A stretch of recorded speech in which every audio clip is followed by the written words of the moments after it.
আসসালামু আলাইকুম। আপনারা সবাই অবশ্যই ভালো আছেন। আলহামদুলিল্লাহ আমিও ভালো আছি। কথা বলতে চাই এবং বলবো, শিখতে চাই এবং শিখবো। আমার জীবনের কিছু আসা খারাপ মুহূর্তগুলো আপনাদের সাথে শেয়ার করব। তার মধ্যে হলো, আমি যখন অ্যাডমিশন নিয়েছিলাম সে সময়ের কিছু কথা আপনাদের সাথে শেয়ার করতে চাই। সেটি হলো, জীবনে কিছু পেতে হলে কিছু দিতে হয়, এটাই তার বাস্তবতা। এবং মনে ধৈর্য থাকলে আল্লাহ তাআলা একদিন সফলতার পথ হয়তোবা দেখাতে পারে, সেই আশা ব্যক্ত করে আছি। ইনশাল্লাহ আল্লাহ যদি চাহে কোথাও একদিন হবেই কোনো এক। যেটা বলতে চেয়েছিলাম সেটি হলো, আমার ছোট ভাই বোনেরা অনেকেই এখন বর্তমান অ্যাপ্লিক্যান্ট, অর্থাৎ অনেকেই 2024 পরীক্ষা দিয়ে 25-এ অ্যাডমিশন নেবে। সবারই স্বপ্ন থাকে ঢাকা বিশ্ববিদ্যালয় বা অন্যান্য বিশ্ববিদ্যালয়ে পড়ার, কিন্তু সকলেই সেখানে চান্স পায় না। এটাই হচ্ছে বাস্তবতা। আমরা অনেকেই ভাগ্যের উপরে ছেড়ে দেই, কিন্তু ভাগ্য আসলে যা লেখা থাকে সেটা ঠিক, কিন্তু কর্ম করতে হয়। কর্ম না করলে আমাদের ভাগ্যে সব কিছু আপনা আপনি আসে না। যেমন আমরা অনেকেই বলি যে আমার ভাগ্যে নেই,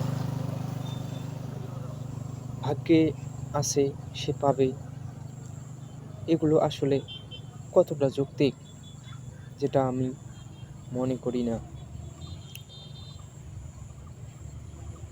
অ্যাডমিশন হচ্ছে একটি পরিবেশ থাকা দরকার, যেখানে পড়াশোনা করা যায় নিয়মিত। আমি সেই পরিবেশ পেয়েছিলাম, কিন্তু আমরা কাজে লাগাতে পারিনি। সেটাই আমাদের ব্যর্থতা, যার জন্য আমি অ্যাডমিশনেও চান্স পাইনি। এটি আমার ব্যর্থতা।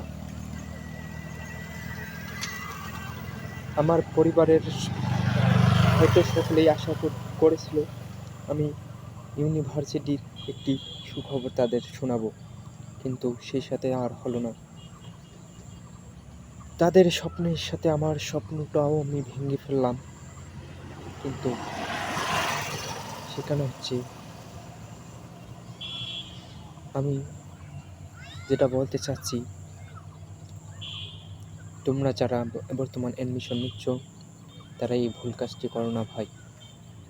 অ্যাডমিশন এমন একটি জিনিস যেখানে সময় অল্প, সিলেবাস অনেক বড়, যা আমাদের বড় ভাইরা বলে থাকে, এটা আসলেই বাস্তবতা। আমাদের কিছু শর্টকাট নিয়ম ফলো করা উচিত না। যেমন অনেক বড় ভাইয়েরা বলে যে এটা শর্ট, এটা শর্ট। আসলে শর্ট বলতে কিছুই না। আমরা কেউই জানি না প্রশ্ন কোথা থেকে করবে, তাই আমাদের পূর্ণাঙ্গ সিলেবাস পূরণ করতে হবেই, পূর্ণাঙ্গভাবেই পড়াশোনা করতে হবে। আমরা যদি কেউ চিন্তা করি ঢাকা ইউনিভার্সিটিতে চান্স নেব, তাদের উদ্দেশ্যে বলতে চাই, তোমরা কলেজ থাকতেই পড়াশোনা শুরু করো। বন্ধুদের সাথে আড্ডা কম দাও। 2 থেকে 3 বছর কষ্ট করলে তোমরা একটা ইউনিভার্সিটিতে চান্স পাবে। আমার মতো আর পরিবারের কথা শোনা হতে হবে না তোমাদের। তোমাদের জীবনে আসবে আলোকিত জীবন। তোমরা পরিচয় দিবে পাবলিক।